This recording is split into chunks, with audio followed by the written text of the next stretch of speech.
السلام عليكم ورحمة الله وبركاته. الحمد لله رب العالمين والصلاة والسلام على أشرف الأنبياء والمرسلين أما بعد فأعوذ بالله من الشيطان الرجيم بسم الله الرحمن الرحيم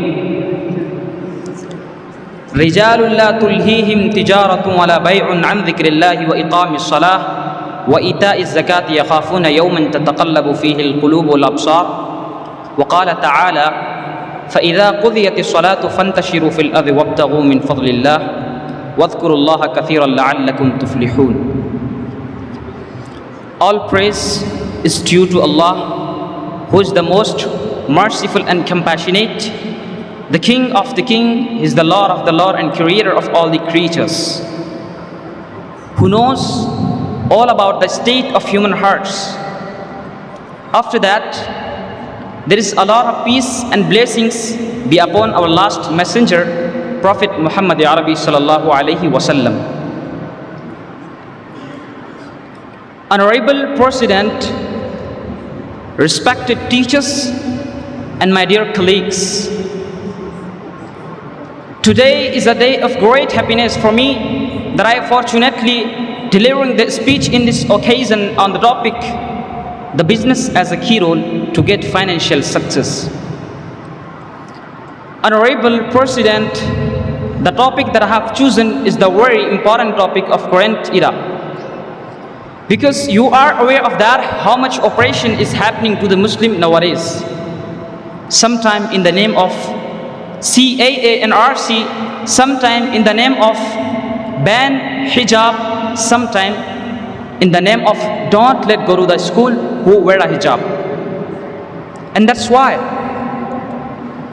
just because we don't have power, we don't have firms, we don't have companies, we don't have monies, we don't have universities, and we don't have Islamic school in the country, in every state and every city.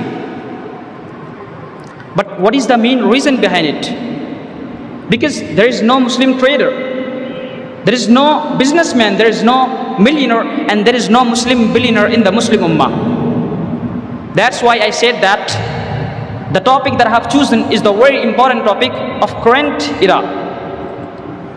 The attention of Muslim Ummah are vastly diverted from this topic.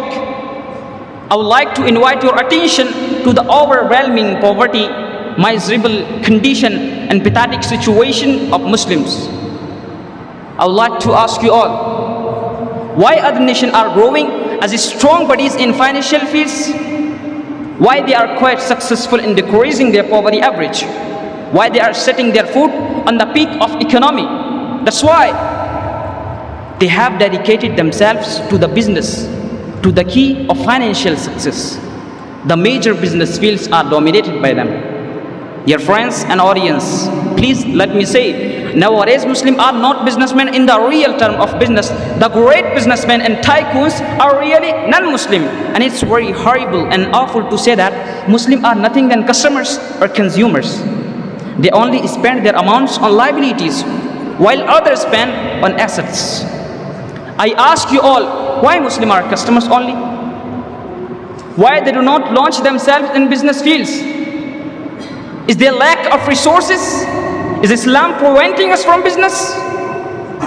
No, we have resources, a lot of resources. We have petroleum, monies, thoughts, ideas, and everything. And Islam doesn't prevent us from business, but inspires and motivates us. The life of Prophet Muhammad sallallahu alaihi wasallam is the best paradigm for us, where our Prophet started his career as a businessman. And there are many verses in the Holy Quran related to the business. Allah Ta'ala says in the Holy Quran, chapter number 24, verse number 37, رِجَالٌ لَا تُلْهِيهِمْ تِجَارَةٌ وَلَا بَيْعٌ عَنْ ذِكْرِ اللَّهِ وَإِقَامِ الصَّلَاةِ وَإِيتَاءِ الزَّكَاةِ يَخَافُونَ يَوْمًا تَتَقَلَّبُ فِيهِ الْقُلُوبُ وَالْأَبْصَارُ. That man whom neither trade nor sale distracts from exalting the name of Allah and from the observance of prayer and from presenting zakat, purifying dues regularly, they dread the day when the hearts and the eyes will be in a state of agitation and anguish. Allah Ta'ala says in the Holy Quran, chapter number 62, verse number 10, فَإِذَا قُضِيَتِ الصَّلَاةُ فَانْتَشِرُوا فِي الْأَرْضِ وَابْتَغُوا مِنْ فَضْلِ اللَّهِ واذكروا الله كثيرا لعلكم تفلحون. And when the prayer is finished, disperse in the land and seek Allah's grace and bounty, and restart your business on go remembering Allah much, that you may achieve an all-round success.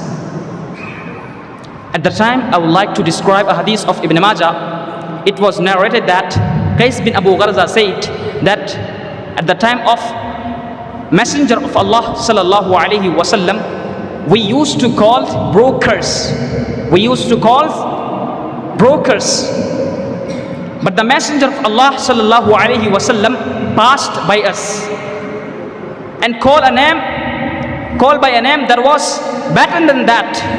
He said, "O merchant," he said, "O merchant, selling involves false oaths and idle talk, so make some charity with it." Ultimately, I would like to say that business is indispensable to raise the status of Ummah and eliminate the poverty. Let us be all resolve that inshallah we all adopt business as our career. Wa akhiru da'wana anil hamdulillahi rabbil alamin. Wassalamu alaikum wa rahmatullahi wa barakatuh.